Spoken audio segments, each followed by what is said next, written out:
The moment I held my twins in my arms, I knew something was wrong. I wasn't shocked by their appearance. I had seen black babies before, and I knew what to expect. But when my husband walked into the room and saw them, I could see the change in his face. His skin went pale and his eyes hardened. "I need to talk to you," he said. His voice was flat, cold. That's how my world crumbled. In an instant. I married Alex when we were both in our late 20s. He was a successful billionaire. He came from old money and I came from a small, working-class town. We were in love, or at least, I thought we were. We had everything. The mansion, the vacations, the fancy cars. We were living the dream, or at least the dream everyone around us believed we were living. I never thought we'd have any problems. Alex was charming, confident, and seemed perfect on paper. We talked about kids early on in our relationship, and though I thought I might want more time, he was persistent. He was excited about starting a family. When I got pregnant with twins, Alex was thrilled. I was ecstatic too, though I was nervous. This was going to change everything, but nothing prepared me for the shock I'd face when they were born. The labor was tough. I was exhausted, but when the doctor placed the first baby in my arms, a boy with dark skin and dark curly hair, I couldn't stop smiling. Then the second baby, Camilla girl, looking almost identical to her brother. I thought they were beautiful. I thought, this is it. This is my family. But Alex's reaction was nothing like mine. When he walked into the room, I could see it in his eyes before he said anything. His smile faded, and he stood there, frozen. He didn't approach the baby. He didn't congratulate me or hold. He simply stared. For a second, I thought maybe I was imagining things. But the tension in the room was thick. I was still holding the babies, my arms tired but full of love. "What's wrong?" I asked. My voice shook, trying to sound calm, but I could see the fear in his eyes. He didn't say anything for a long time. Then, finally, he spoke. "These babies aren't mine." I stared at him, confused. "What are you talking about? You saw the ultrasound, Alex. These are our kids, I'm sure of." "No," he said, his voice cracked. "I'm telling you, they're not mine." I felt a wave of panic wash over me. What is he saying? "They can't be mine," he repeated, his voice shaking now. "I'm not the father." I sat there, holding the twins, trying to understand what he meant. Was this a joke? Was he serious? The more I looked at him, the more I could tell he wasn't joking. The color drained from his face. His eyes were wide, and he looked like he was about to pass out. I don't understand," I said, struggling to keep my voice steady. "What are you saying, Alex?" "I don't know how to say this," he whispered. "But it's not possible. You've been with someone else." I felt like I had been punched in the stomach. The world spun around me. He thinks I cheated on him? But that didn't make sense. I had been with Alex for years, and he knew that I was loyal to him. We'd never had any issues with trust. I never cheated. "Alex," I said, my voice trembling. "I swear, I've never been with anyone else." But he wasn't listening. "This is impossible," he muttered under his breath. "You must have." I cut him off, my voice breaking. "No, I didn't. You know me. You know I did." But he was no longer looking at me. He was pacing back and forth in the room, his mind racing. His eyes were wild, and his face was a mask of confusion and fear. He couldn't believe what he was seeing. He looked at the twins sat there, dark skin, and it was clear that something inside him had He walked out of the room, leaving me alone with the babies, the weight of the world pressing down on me. I didn't understand. How could he think this? Why is he acting like this? The next few days were a blur of emotions. Alex was distant, hardly speaking to me. He avoided the twins, barely looking at them. When he did, he would glance away quickly, like he was afraid to touch them. His reaction was so intense, so unlike anything I had ever expected. Eventually, he sat me down in our living room. His face was stiff. "I'm going to file for divorce," he said, his voice flat. I was numb. "What? You can't be serious, Alex. We have 2 children together." "I can't do this," he said, shaking his head. "I can't raise them. I can't be their father. They're not mine." I sat there, tears welling up in my eyes. "What do you mean they're not yours? You were with me when I got pregnant. You know they're yours." He didn't answer. He didn't even look at me. I tried to reason with him, but he refused to listen. He said that it wasn't just about the kids, it was about something deeper, something he couldn't explain. But as he spoke, I began to understand. Alex had a dark secret that he couldn't face. It wasn't about cheating or infidelity. It was about something much more complicated. Alex's family was old money. They came from a line of wealth and influence, and they had certain beliefs that ran deep in their blood. I knew that his family was racist, they had always been. I had brushed it off, ignored the whispers, the subtle comments. But now, I was seeing the truth. Alex's reaction wasn't just about the baby's skin color, it was about his own shame, his own fear. He couldn't accept that his wife, his perfect wife, could give him children who didn't fit the mold of his family's expectation. I had always known about his family's views, but I never thought it would affect us. I never imagined that his prejudices would bleed into our lives like this. But now, in front of me, was the painful reality. Alex didn't just think the babies weren't his biologically, he thought they weren't his in every sense of the word. His departure wasn't just about the kids. It was about his rejection of me, of everything we had built. He was ashamed of what we had created, shamed by the color of their skin. I fought for a while, tried to convince him to stay. But he wouldn't. He left, walking away from our family without a second glance. A week later, I found out the truth. Alex wasn't biologically related to the twins after all. The paternity test results came back, there was no match between him and the baby. And that's when everything made sense. You see, Alex had been hiding a secret for years. His family had always known, but he never told me. When I got pregnant, he had used a donor, someone he trusted, to help us have kids. But when I gave birth to twins with dark skin, Alex couldn't face the truth. He couldn't accept that his family's hidden bigotry had led to this situation. So, he left.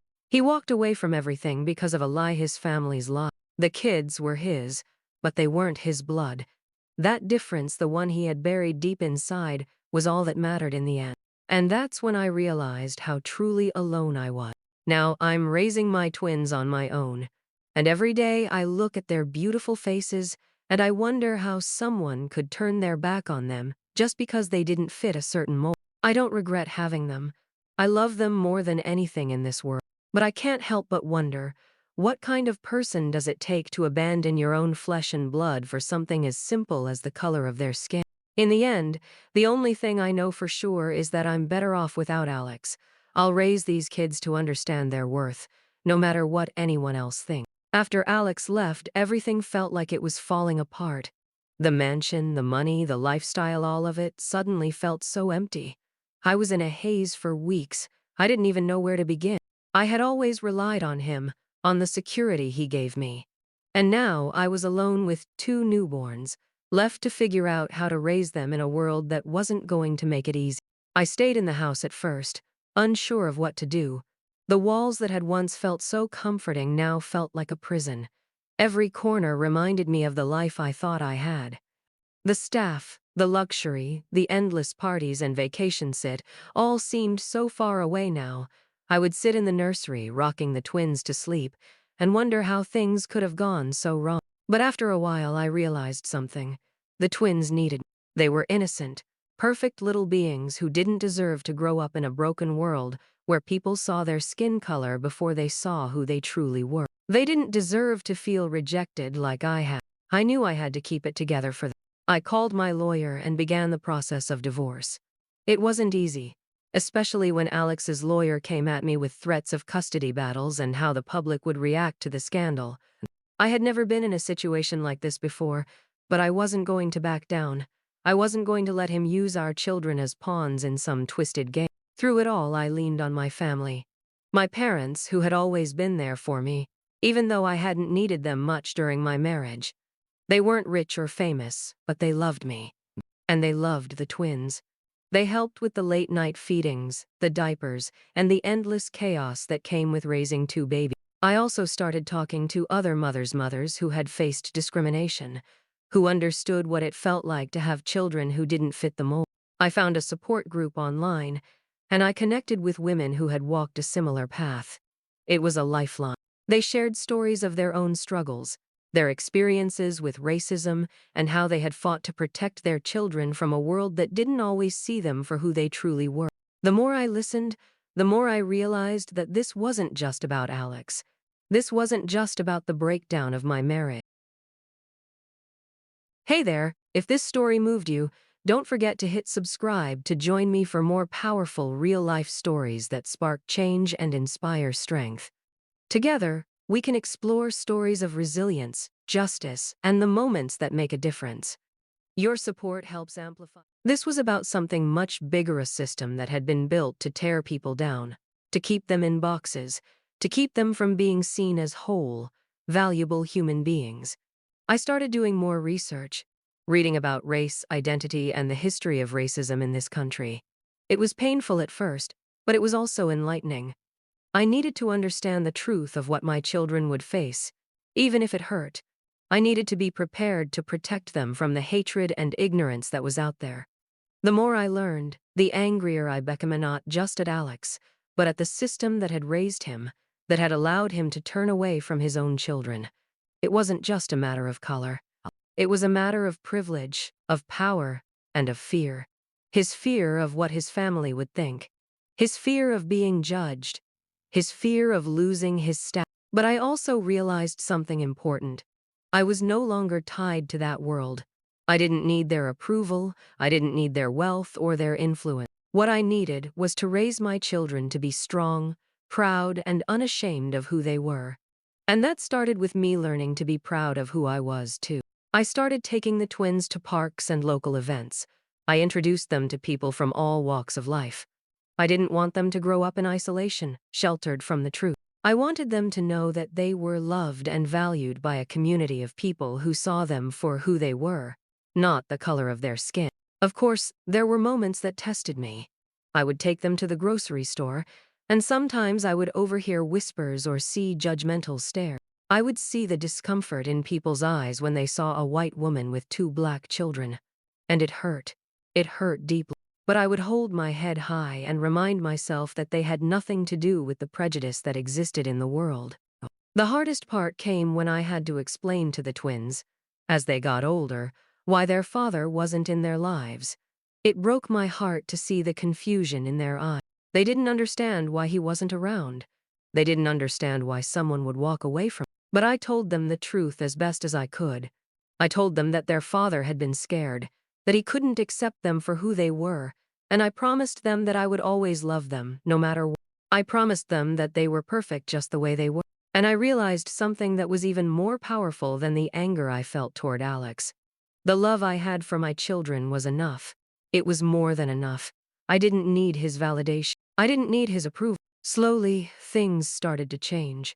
My heart began to heal piece by piece. The pain of Alex's rejection began to fade, though it never fully went away. I learned how to be strong for my children, and how to be proud of who I was, even if the world didn't always understand. The twins grew up to be wonderful kids. They were funny, intelligent, and kind. They didn't let the world define them. And I made sure they knew the truth, that they were loved, that they were special, and that they had a bright future ahead of them. As for Alex, I never heard from him again. I didn't want to. He had made his choice, and I had made mine. I had built a new life that was mine, one that was full of love and acceptance. And every time I looked at my children, I knew I had made the right choice. I wasn't just raising them to be strong. I was raising them to be free. Free from the hate, the prejudice, and the fear that had once bound me. I was giving them a future where they could be proud of who they were, no matter what anyone else thought. And in the end, that was all that mattered. As the years went by, my children Malik and Maya grew up into 2 incredible young people. Watching them become who they were meant to be was the most rewarding experience of my life. They were resilient, proud of who they were, and completely unapologetic for it. Even though I'd tried my best to shield them from the harshness of the world, I knew there would come a time when they would have to confront the ugly truths of racism that still existed around them. The first time Maya came home upset, asking me why someone called her a name at school, it hit me harder than I thought it would. She was just 9 years old, but there she was, facing the same ugly reality I had tried so hard to protect her from. She was crying, and as I held her, I felt the weight of every parent's worst nightmare, the moment you realize that no matter how much you love your child, the world may never see them the way you do. But I was ready. I had learned from my own experience. So I took a deep breath and reminded her of everything that made her special. I told her that no matter what anyone said, her worth wasn't defined by their words. I promised her that, like her brother, she was more than what they saw on the surface. I told her that people would try to break her down, but they couldn't touch her spirit. It wasn't easy for her to understand at first, but I knew it was a conversation we would have to keep having over and over again as she grew old. And in the midst of her pain, I found myself feeling both heartbroken and proud. My children, my beautiful black children, were teaching me to be brave all over again. They were my constant reminder that I couldn't let the pain from the past control our future. Over the years, I worked hard to instill in them the importance of standing up for themselves, but also of never letting hatred change their heart. We talked about their heritage, about their identity, and I made sure they knew how loved they were not just by me, but by a community of people who had welcomed them with open arms.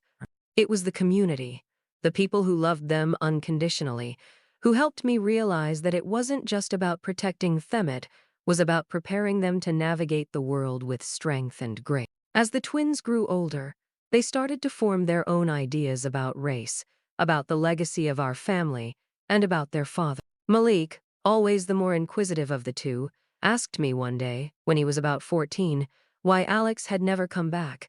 I had to pause before answering, realizing that this conversation was inevitable. "Why didn't he want us, Mom? Why didn't he stay?" Malik asked, his voice tinged with confusion. I could see the pain in his eyes. My heart shattered at the question, but I didn't want to lie to him. So I told him the truth, as I knew it, the truth that I had been hiding from myself for so long. I told him that his father had walked away because he couldn't accept him for who he was, because he let fear and hatred shape his decision. I told him that it wasn't his fault, that his father's inability to love him fully had nothing to do with him, but everything to do with the ignorance in Alex's heart. Malik was quiet for a long time after that. I could see him processing, trying to understand the gravity of it all. And in that moment, I realized that my children, despite everything, were going to be just fine. They were stronger than I ever gave them credit for. They would carry with them the knowledge that their worth was not dictated by the failures of their father or anyone else. As they entered high school, Malik and Maya both blossomed into amazing young adults. They became involved in their community, spoke out against injustices, and even started a social media platform together, raising awareness about the realities of racism and how to combat. They found their voices in a way I never could at their age, and I was in awe of them every single day. Despite the challenges, I watched them flourish. They were proud of their heritage, of their family, and of who they were becoming. They knew their worth, and they never let anyone take that from them. I never stopped marveling at how different they were from the child I had been, how their experiences shaped them into people I could look up to. And yet, there were still moments when I could see that familiar fear, that caution, creeping into their mind. When Malik came home after being followed around a store by security for no reason, or when Maya told me that she overheard a classmate make a comment about her hair, my heart would ache all over again. But this time, I wasn't afraid. I had learned to stand tall, to speak up, and to demand respect for my children, not just for their sake, but for all of us. It was around this time that I began thinking more about the legacy of my past. I had been so focused on protecting my children, on ensuring that they didn't carry the weight of my past mistakes, that I had forgotten to look inward. But now, as I watched my kids navigate the world, I realized that part of my healing was tied to confronting my own history with Alex and his family. I knew I had to make peace with what had happened, to finally forgive myself for ever thinking Alex's approval was necessary. I didn't need him. I didn't need his money or his status. I had built a life far richer than anything he could have ever given me. I had my children. I had love, strength, and resilience. And most importantly, I had learned that no one could define who I was or what I could accomplish, and neither could they define my children. The final step in my healing came when I decided to sell the mansion, the house that had once symbolized everything I had thought I wanted. I sold it and moved us into a modest home in a small neighborhood, one that reflected our values and what we had become. We didn't need the extravagant life Alex had promised us. What we needed was each other, and the ability to walk through the world with our heads held high, proud of who we were and what we stood for. The twins are now adults, carving out their own paths in the world. I am proud of the people they've become. And while the pain of Alex's rejection will never fully go away, I know that the love we share as a family has been the true healing force. We've created our own legacy, a legacy not built on wealth or status, but on love, respect, and the unwavering belief that no matter who you are, you deserve to be loved for who you truly are. And so, we keep moving forward together. Years have passed since I sold the mansion, and the twins are now young adults, navigating their own paths in the world. Malik is attending college, studying political science, and Maya is working at a nonprofit focused on social justice and youth advocacy. They both have grown into passionate individuals, aware of the challenges they face but equally determined to rise above them. As a mother, it's been incredible to witness their growth, but it's also bittersweet. There are still moments where I'm reminded of the world's inability to always accept them for who they are. They are often still faced with discrimination, subtle and not so subtle slights that chip away at their self-esteem. Sometimes I can see it in their eyes, the weariness, the fatigue of always having to prove themselves in spaces that were never meant for them.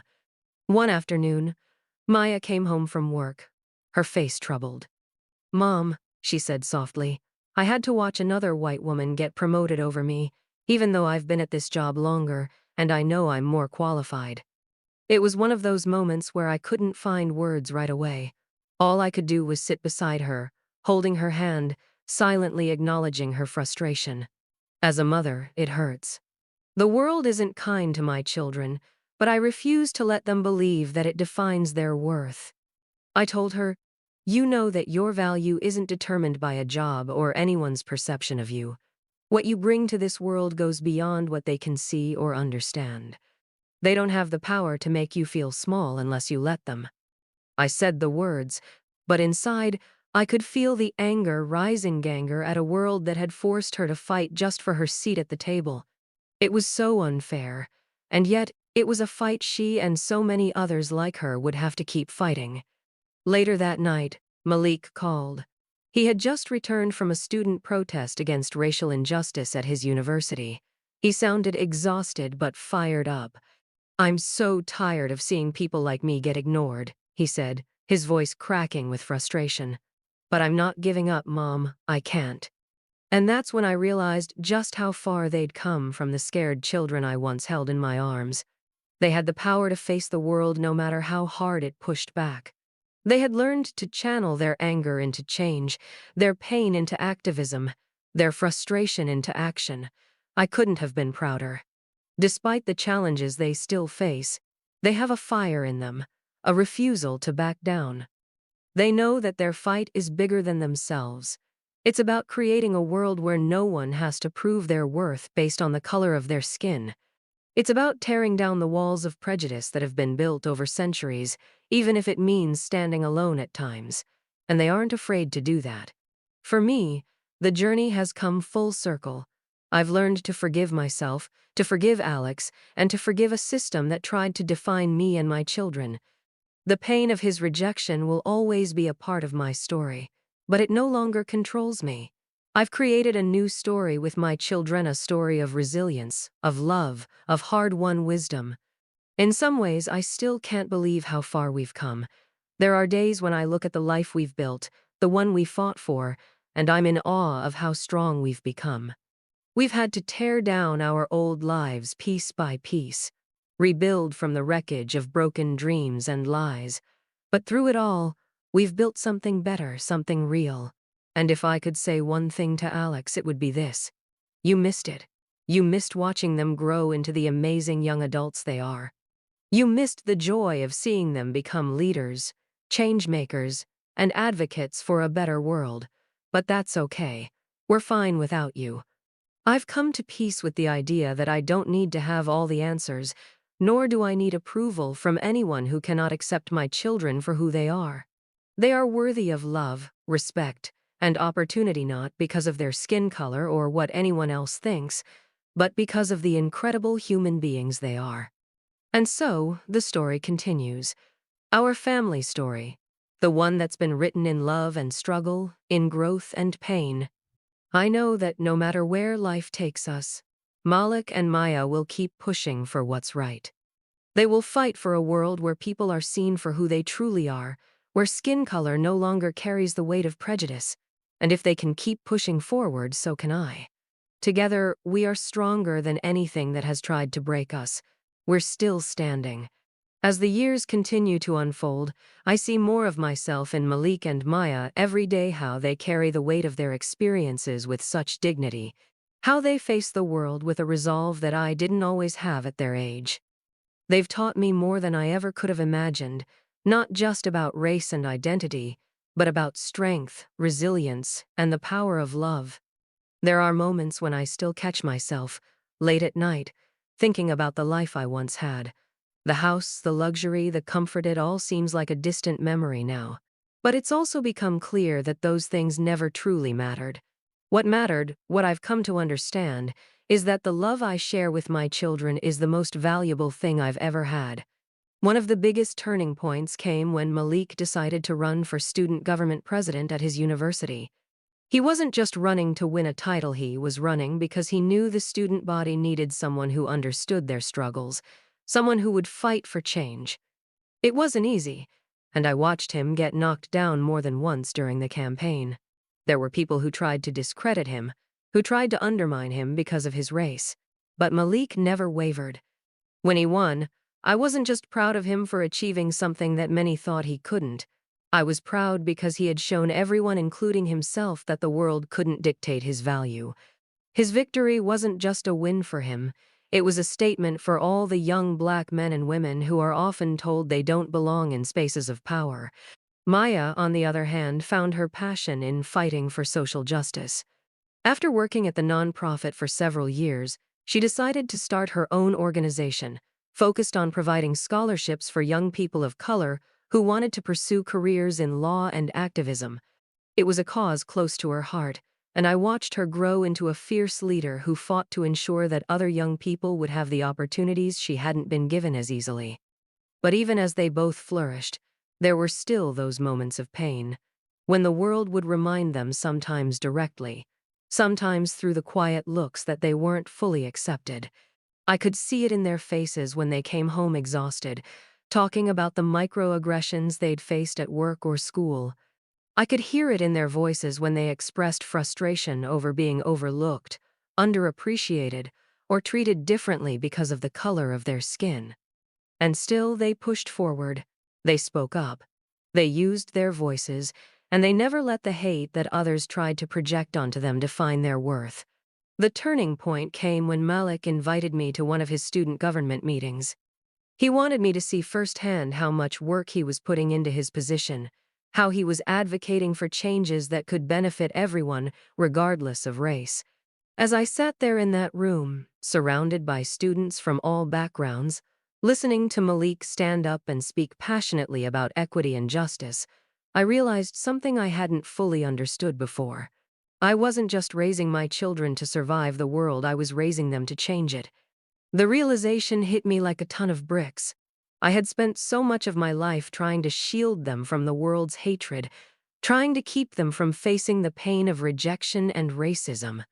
But the truth is, they didn't need me to protect them from it, they needed me to help them fight it. They were strong enough, smart enough, and determined enough to stand up and demand the world change. They were already doing it. It wasn't just my healing that had been important, it was theirs too. And as I watched Malik and Maya lead their respective fields, I realized I had done my part. I had raised them to be who they were meant to be, to not shy away from their truth, and to never settle for less than what they deserved. At a family dinner one evening, after a particularly difficult week for both of them, I could see it in their faces, the exhaustion of constantly fighting for a world that didn't always want them in it. But as we sat around the table, talking about our day, I noticed something.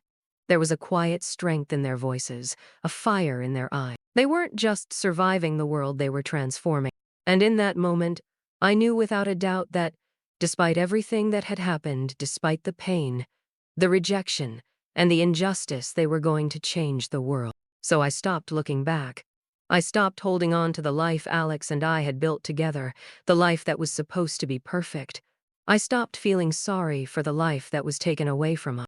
Instead, I embraced the life I had now, the life that I had built with my children, a life where love and strength were more important than anything money or status could buy. There will always be hard days. The world will continue to challenge my children, just as it continues to challenge so many others. But now, I'm not afraid. I'm not afraid for them because I know they have everything they need inside them. They have the strength to fight, the intelligence to lead, and the heart to love unconditionally. They are, without question, the best thing I've ever done in my life.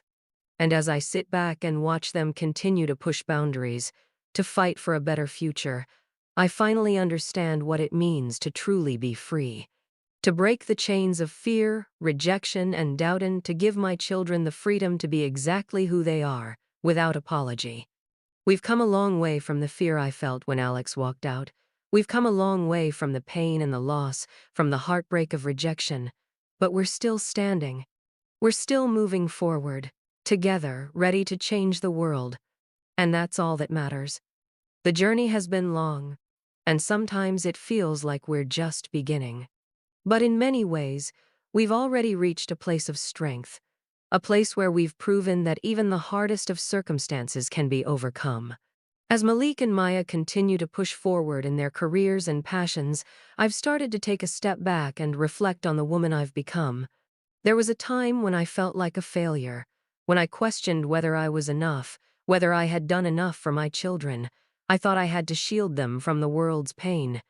I thought I had to protect them from the harsh realities of racism, but what I've come to understand is that they didn't need protection from it, they needed to learn how to confront it, to fight it head on, just as I had to learn to do. There are still moments when I'm caught off guard. I'll read a news story about the injustice of a black life being taken too soon, or I'll hear of a young person like Malik being held back by a system that's still rigged against them. My heart breaks for all the children who never had the opportunity to fight back, for all the people who are still being crushed by a world that can't see their worth. But as I look at Malik and Maya, I know that they are part of the solution. They are changing the narrative.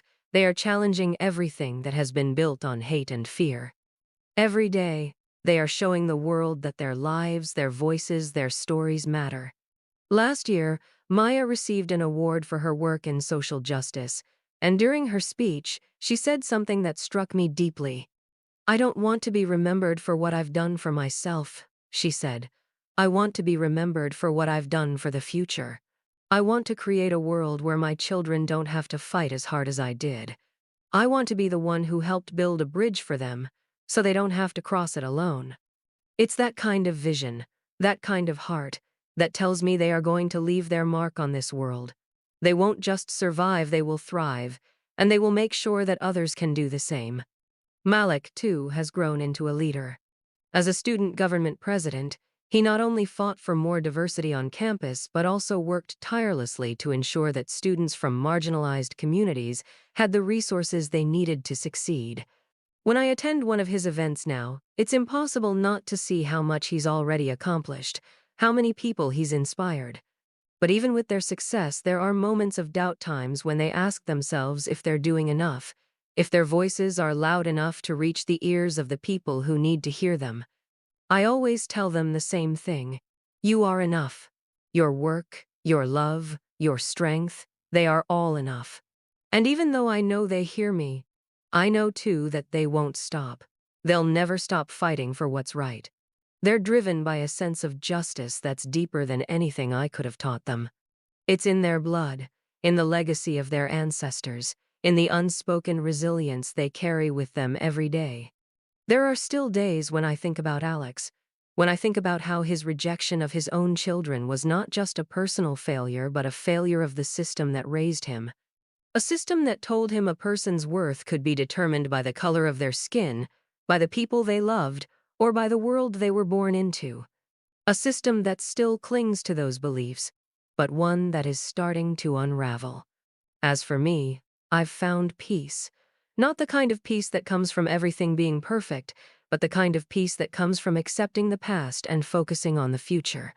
I don't think about Alex much anymore, and when I do, it's with a quiet understanding. I no longer feel the need to prove anything to him, to anyone.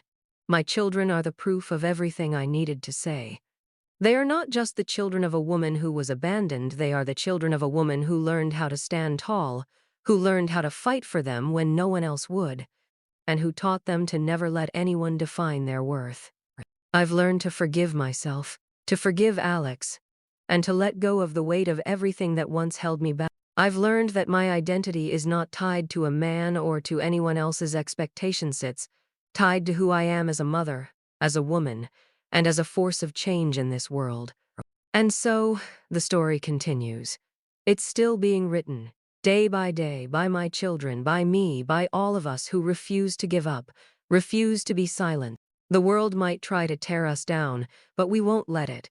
We will keep moving forward, keep fighting for a future where love, not hate, determines who we are and what we can accomplish. And that's the legacy we'll leave behind, not just for us, but for all the children who are yet to come. Years passed, and life moved on. I had grown stronger, and so had my children. Malik and Maya were thriving in their careers. Their activism, their passion sand, they had built a life filled with love, community, and purpose. We had created something beautiful out of the rubble of everything Alex had walked away from. I thought I had moved on completely from the past, from the hurt, from the betrayal. But life has a way of surprising you when you least expect. One evening, as I was sitting on the porch, watching the sun dip below the horizon, I saw a car pull up in the driveway. The familiar sound of tires crunching on the gravel made my heart race in an unexpected way. At first, I thought it was a mistake maybe, a neighbor or someone lost. But when I saw him step out of the car, I froze. It was Alec. He hadn't changed much, still the same polished, immaculate man I once knew. But there was something different in his eyes, something I hadn't seen before. Remorse. I stood up, unsure of what to do. The years of anger, pain, and betrayal surged up inside me. What was he doing here? I thought. He had abandoned us without a second glance. And now, after all this time, he was back. But I didn't say anything. I just waited for him to speak. I didn't expect you to answer the door, he said softly, his voice unsteady. But I needed to say something. I needed to apologize. His words hit me harder than I anticipated. I felt a mixture of confusion, disbelief, and a deep ache in my chest. I had long ago reconciled with the idea of never seeing him again, of never needing his validation or apology. Yet here he was, asking for forgiveness. I've done a lot of thinking over the years, he continued, his voice barely above a whisper. And I was wrong. So wrong. I was blinded by my own fears, my own shame. I didn't understand how much I hurt you, how much I hurt them. He paused, looking down at his hand. I can't change the past. I can't fix what I did, but I can't live with myself anymore without telling you how deeply sorry I am. I stayed silent, unsure how to respond. Part of me wanted to shout at him, to scream about how much damage he had caused. Part of me wanted to shut the door and never look back. But then, I thought about everything I had learned over the years about forgiveness, about letting go of the things that no longer served me. Would holding on to my anger really help anything? I don't know what you expect me to say, I finally said, my voice shaking. You walked away from us, from your children. You abandoned us when we needed you the most. I don't even know if I can ever forgive you for that. Alex nodded, taking a step back, his face filled with guilt. I don't expect you to forgive me. I don't deserve that.